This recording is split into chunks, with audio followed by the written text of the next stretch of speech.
শিব পুজো যদি তথ্য না মেনে করেন তাহলে মৃত্যু পর্যন্ত হতে পারে, সর্বনাশ হতে পারে আপনার সংসারে। সেই বিস্তারিত কোন তিথিতে বিশেষভাবে শিব পুজো করবেন সেটা জানার জন্য আমার এই ভিডিওটা ফলো করুন।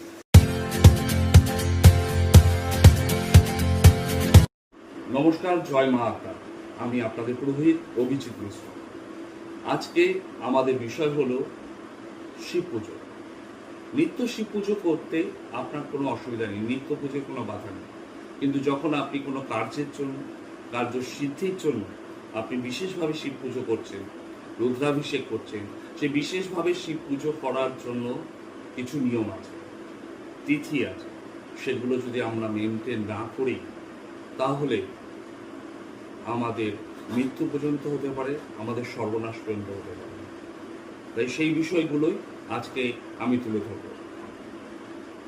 তিথি নির্বাচন আমরা কিভাবে করব, সেই ক্ষেত্রে মাতৃকা ভেদতন্ত্রে বর্ণনা করা আছে, তিথিঞ্চ দ্বিগুণে কৃত্য পঞ্চভিশ্চ সমন্বিতম সপ্তভিশ্চ চরধাবং শিবাসং সমুদ্দেশতা।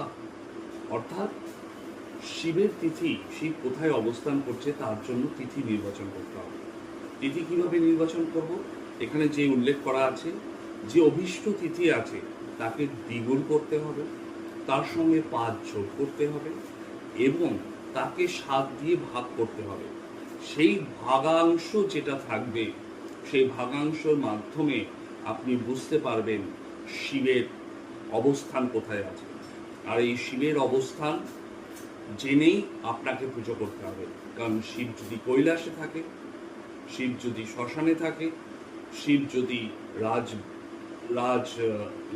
রাজসভায় থাকে, শিব যদি নন্দীর পিঠে থাকে, এই সব তথ্যগুলো আপনাকে জানাবো।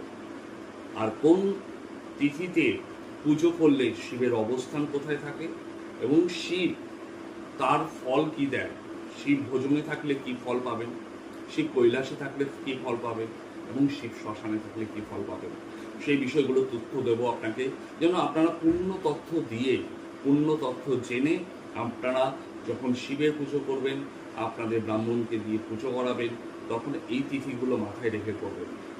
শিব পুজো করলে কার্যসিদ্ধি হয়, কিন্তু এই তিথি নির্বাচন করেই পুজো করতে হবে। সেই ক্ষেত্রে আমি আপনাকে জানাই, এখানে মাতৃকা ভেদ তন্ত্রে উল্লেখ করা আছে, একেন বাস কৈলাসে, দ্বিতীয় গৌরী সান্নিধ্যে, তৃতীয় বৃষভার